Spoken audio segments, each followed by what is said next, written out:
नमस्कार, मैं हूं सोमी प्रकाश बुवेटा और आप देख रहे हैं चंबा हलचल। चंबा हलचल की आज की सुर्खियों में आपका बहुत बहुत स्वागत है। आज हम सुर्खियों की शुरुआत राजधानी शिमला से करेंगे। आज सीएम हिमाचल प्रदेश जयराम ठाकुर जी ने एक प्रेस वार्ता की है। उन्होंने स्थिति स्पष्ट की है कि लॉकडाउन की अवधि के दौरान किस तरह की व्यवस्था पूरे प्रदेश भर में रहने वाली है। उन्होंने बताया कि 17,000 हिमाचल प्रदेश में बाहर के लोग फंसे हुए हैं। इसी के साथ 60,000 हिमाचल के लोग भी देश के अलग अलग राज्यों में फंसे हुए हैं। जब तक इन दोनों ही तरह के लोगों की घर वापसी नहीं होती है, तब तक लॉकडाउन के दौरान ढील के संदर्भ में कोई भी फैसला सोच समझ कर लिया जाएगा।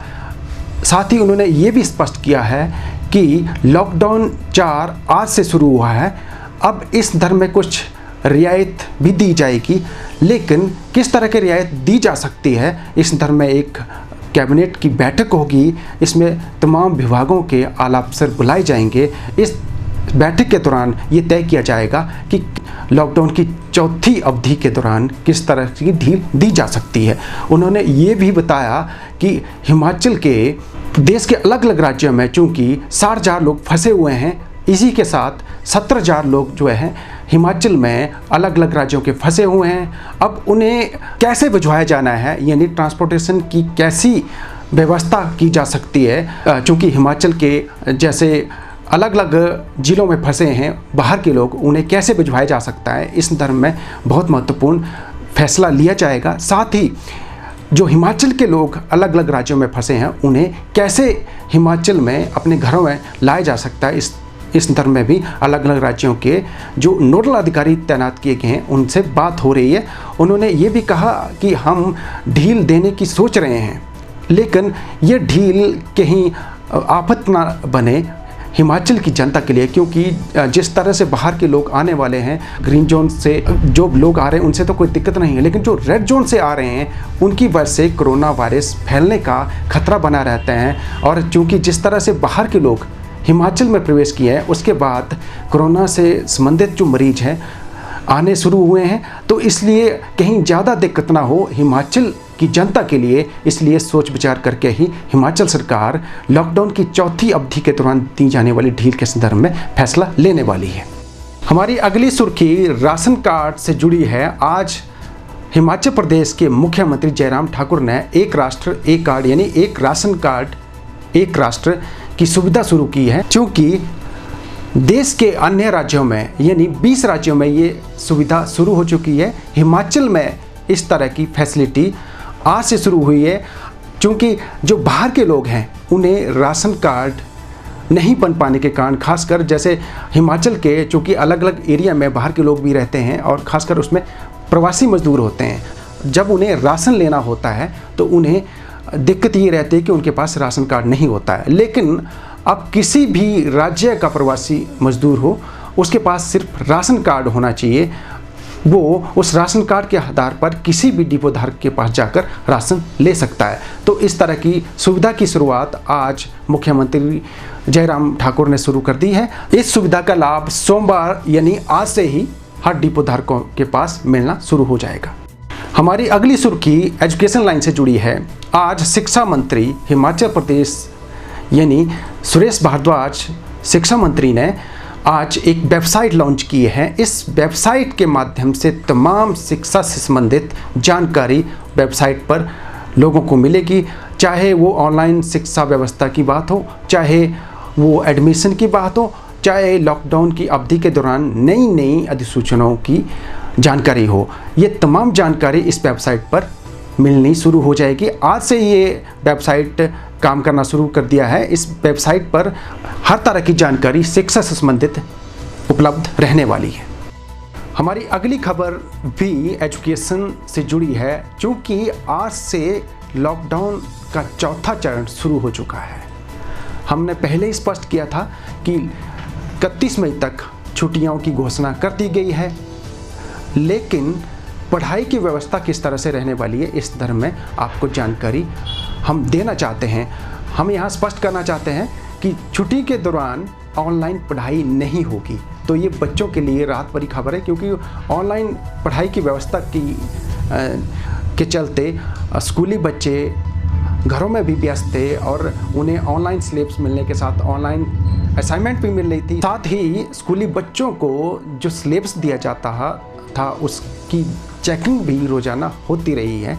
इसकी वजह से स्कूली बच्चे बॉन्ड होकर रह गए थे, क्योंकि उन्हें लग रहा था कि लॉकडाउन की अवधि के दौरान उन्हें पढ़ाई से थोड़ा छुटकारा मिलेगा, लेकिन ऑनलाइन शिक्षा प्रणाली के तहत उन्हें ऑनलाइन पढ़ाने की प्रक्रिया 3 लॉकडाउन की अवधि तक जारी रही। लेकिन चौथे लॉकडाउन में थोड़ा उन्हें राहत ये मिली है कि 31 मई तक छुट्टियां रहने वाली है। इसकी वजह से पढ़ाई की व्यवस्था बंद रहेगी, यानी छुट्टियां पूरी तरह से छुट्टियां रहेंगी चौथे लॉकडाउन के दौरान। अब 31 मई के बाद ही स्कूली बच्चों की पढ़ाई की व्यवस्था शुरू हो पाएगी। तो हमारा जो वेकेशन का जो नोटिफिकेशन जो सरकार के द्वारा किया गया, ये आज से शुरू होकर जो है 31 मई तक जो है वो रहेगा। और इसमें जितनी हमारी जो है ई लर्निंग हुई है उसके मुताबिक होमवर्क जो है वो बच्चों को हम दे रहे हैं।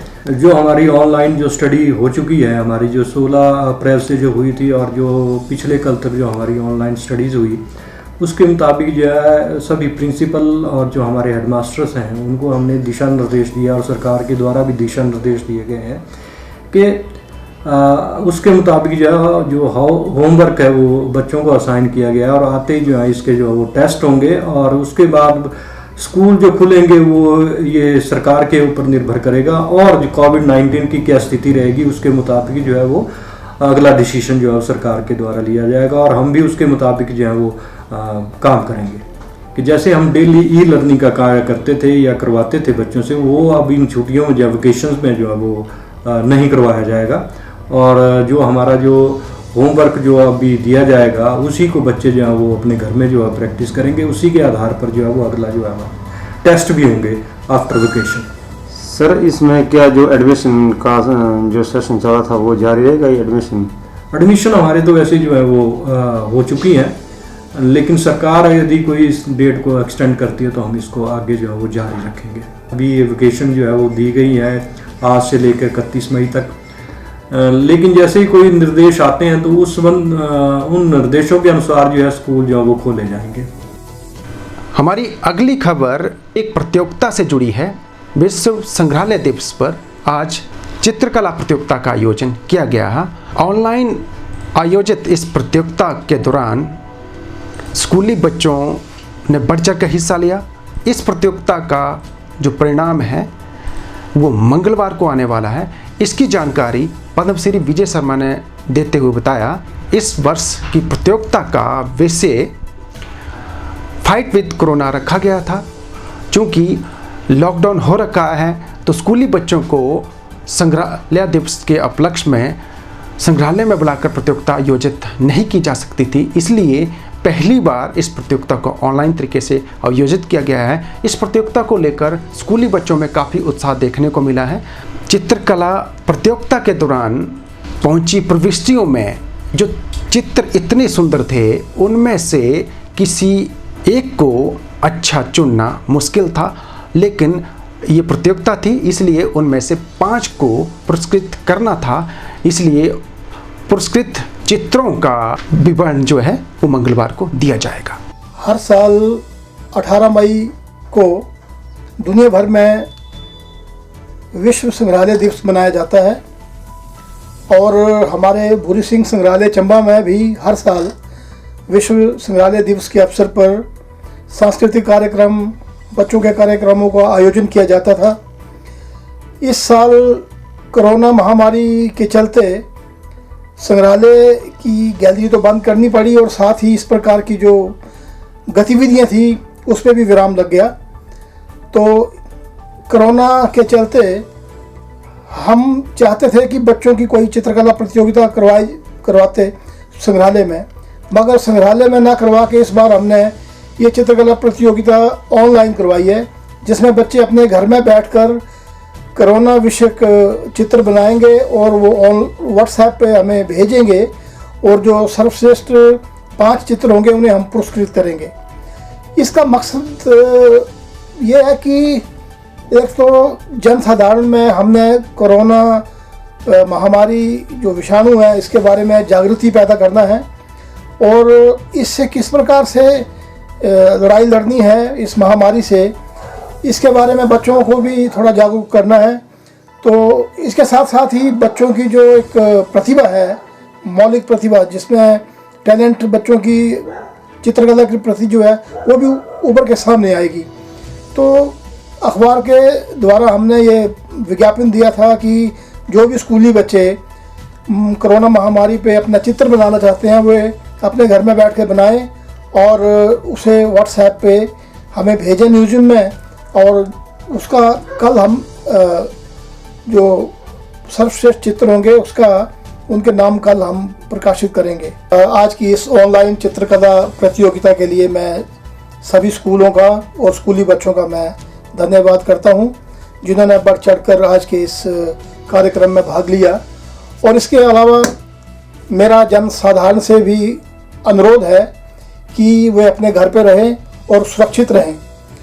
केवल बहुत ज़रूरी काम से वो घर से बाहर निकलें, अन्यथा वो घर में अपने और कई काम है जैसे किताबें पढ़े, टेलीविज़न पे प्रोग्राम देखें, अपना मनोरंजन से समय व्यतीत करें।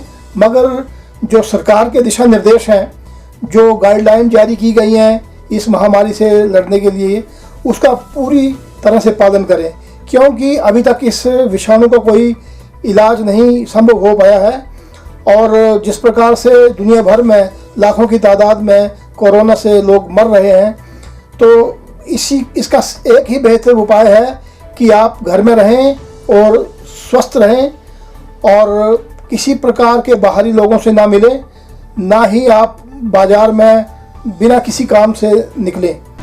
हमारी अगली सुर्खी छितराड़ी गांव से जुड़ी है। छितराड़ी गांव की एक संस्था यानी स्नो वैली छितराड़ी की संस्था के युवाओं ने आज ऐसे लोगों को फ्री में मास्क दिए और सैनिटाइजर उपलब्ध करवाए जो मनरेगा के तहत कार्य कर रहे हैं। साथ ही ऐसे ज़रूरतमंद लोगों को राशन मुहैया कराया जिनके पास पैसे नहीं थे।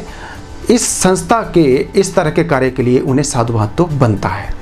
हमारी अगली सुर्खी जिला प्रशासन से जुड़ी है। आज जिला प्रशासन ने प्रेस वार्ता की। लॉकडाउन 4 के दौरान किस तरह की व्यवस्था रहने वाली है, आपको जरूर सुननी चाहिए। जैसा आपको सभी को पता है कि हमारा लॉकडाउन जो है वो एक्सटेंड हुआ है। सो इससे पहले हमारी कुछ 2 या 3 ऑब्जर्वेशंस हैं। जो पहली आपकी ऑब्जर्वेशन जो हम देख रहे हैं वो ये है कि मार्केट्स में थोड़ी सी आवाजाही, ख़ास तौर पे चंबा में, वो थोड़ी बढ़ गई है। और ऐसा नहीं, हम कह नहीं सकते कि लोगों को ज़रूरत नहीं है, बट इसमें कई बिना वजह भी जो कई बार लोग जो हैं वो घूमते फिरते हुए देखे जा रहे हैं। तो उससे रिलेटेड जो फाइन्स हैं, अब हमें ऐसा लग रहा है कि बहुत जल्दी चंबा जो हमारे कंजस्टेड एरियाज़ हैं वहाँ पे फाइन्स का प्रावधान हमें करना पड़ेगा। और ये फाइन्स जो हैं फिर शुरू करने पड़ेंगे, क्योंकि बिना वजह जो मार्केट्स में घूमना है वो अपनी सेहत के लिए भी और दूसरों की सेहत के लिए भी हानिकारक है। मगर फिर भी इसके जो बिना वजह घूम रहे हैं वो हमारी जो स्ट्रेटजी है उसको डिफ़ाइन नहीं कर सकते। स्ट्रेटजी डिफ़ाइन जो मेजॉरिटी है जो मार्केट किसी काम से आती है, तो स्ट्रेटजी को डिफ़ाइन करने के पीछे वो फैक्टर भी रहना चाहिए कि जो लोग किसी काम से आ रहे हैं उनको किसी तरह की असुविधा ना हो। तो इन्हीं सारे फैक्टर्स को देखते हुए आज सारा वहाँ फील्ड में भी, वहाँ बाज़ार में जाकर भी, और सभी लोगों के साथ, व्यापार मंडल के साथ और सभी के साथ काफ़ी डिटेल्ड विचार विमर्श के बाद 2 या 3 चीज़ें हैं जो हमारे ध्यान में आई और मुझे लगा कि आपके माध्यम से सभी लोगों को हम बता सकते हैं। जो पहली चीज़ ये है कि जो हमारी कर्फ्यू रिलैक्सेशन आवर्स है उसमें हमारा जो चौगान नंबर 1 और 2 के बीच में जो बैरिकेड है उसमें कई तरह के सजेशन आ रहे हैं। उसमें ये सजेशन आ रहे हैं कि आप उसको पूरी तरह खोल दीजिए, या और भी कई तरह के आ रहे हैं। पर आज जो हम ऑर्डर निकालने जा रहे हैं उसमें हम पुलिस से ये रिक्वेस्ट कर रहे हैं कि इसमें, क्योंकि लोगों को अगर किसी को सब्ज़ी लेने के लिए भी अगर आना है तो उसको काफ़ी चक्कर लगा के आना पड़ता है, चौगान का पूरे का चक्कर लगा के आना पड़ता है। और इसमें कई लोग ऐसे होते हैं जो चलने फिरने में भी सक्षम नहीं होते हैं। तो इसके लिए जो वन वे आपका जाने का जो रोड है या रास्ता है, उसको वन वे के लिए जो है चौगान नंबर 1 और 2 के बीच में हम खोलने जा रहे हैं, ताकि लोगों को उससे कोई समस्या ना हो। ये आपके जो मेन चौक है, वहाँ से अगर किसी को सब्ज़ी मंडी जाना हो तो वहाँ से डायरेक्टली एक साइड से जा सकते हैं। तो वो हम उसमें पार्शियली उसकी ओपनिंग करेंगे और उसमें पूरे, और वहाँ से आने के लिए जो है वो फिर वही रखना पड़ेगा। इसके अलावा जो आपका चौगान नंबर 3 है, जो आपका पार्किंग है, उसके दोनों तरफ आपके 2 उसके जो एंट्री पॉइंट्स हैं, जो चौगान नंबर 3 मेन मार्केट से डायरेक्ट आते हैं, वहाँ पे भी काफ़ी भीड़ होने की संभावना। और लोगों को अगर उस जगह से अगर मान लीजिए आपको वापस आना है तो आपको पूरा वहाँ से चक्कर लगा के, फिर चौगान से चक्कर लगा के फिर आपको उस पॉइंट पे आप पहुँच सकते हैं, जबकि वो सिर्फ आपका एक दुकान से आर पार है। तो उसके लिए भी जो 2 आपके एग्ज़िट पॉइंट्स हैं, उनको भी हम खोलने जा रहे हैं, ताकि कोई व्यक्ति है वो अपना सामान ले और फटाफट वहाँ से एग्ज़िट पॉइंट से वहाँ जाए और सामान लेके अपने घर में आराम करें। तीसरी चीज़ है जो व्हीकुलर मूवमेंट है, उसके बारे में भी काफ़ी लोग बोल रहे हैं कि व्हीकुलर मूवमेंट शुरू कर देनी चाहिए। अभी मुझे ऐसा लगता है कि समय उसके लिए उपयुक्त नहीं है। और व्हीकुलर मूवमेंट जो है जैसे चल रही है पुलिस प्लान के अनुसार, और इसमें हमारे सभी पुलिस का भी यही इसमें रुझान है कि वो उसी तरह से जैसे चल रही है वैसे यथावत चलती रहे। और इसमें एक और चीज़ जो बड़ी इंपॉर्टेंट है वो ये है कि आप जो इसके बावजूद जो है वो सोशल डिस्टेंसिंग जो है और किस तरह का भीड़ बढ़ा, ये सब जो मेजर्स हैं ये इसलिए ली जा रही हैं कि आपका जो भीड़ है वो बाज़ार में कम हो, लोगों को अनावश्यक तौर पे जो है चारों तरफ जाना जो है वो कम हो।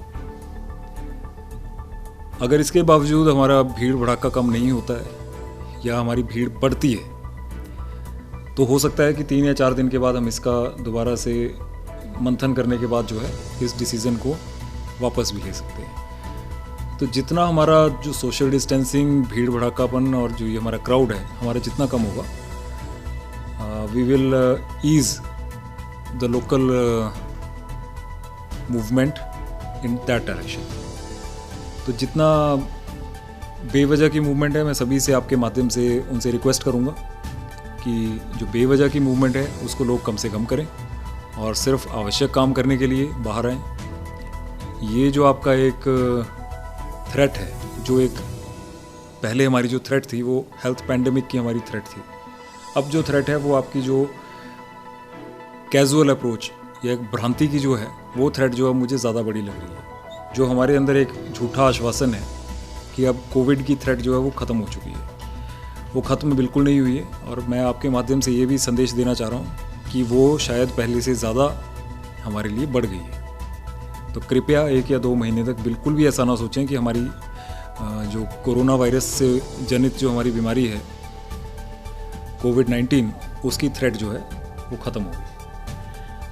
तो और अपना सोशल डिस्टेंसिंग, अपना खुद का बचाव सभी दुकानदार भी करें, अपना व्यापार भी करें और जो खरीद फरोख्त है वो भी चलती रहे। एक और जो आपके माध्यम से एक और बताना चाह रहा हूँ कि गुड्स कैरियर्स कई बार हमसे रिक्वेस्ट कर रहे हैं कि हमें कहीं जाना है, कुछ लेके आना है, तो उसके लिए गुड्स कैरियर वाले हमारे से पासेस मांग रहे हैं। इसमें हम बार बार कहते आए हैं कि भारत सरकार के जो निर्देश हैं उसके अनुसार जो है गुड्स कैरियर्स के लिए पूरे इंडिया में कहीं भी पास की ज़रूरत नहीं है, चाहे वो एसेंशियल आइटम्स ला रहे हो चाहे नॉन एसेंशियल ला रहे हो। तो ये भी आपके माध्यम से हम संदेश देना चाह रहे हैं। तो ये थी चंबा जिले की अलग अलग एरिया की सुर्खियां। कल फिर से सुर्खियां लेके आएंगे। बहुत बहुत धन्यवाद।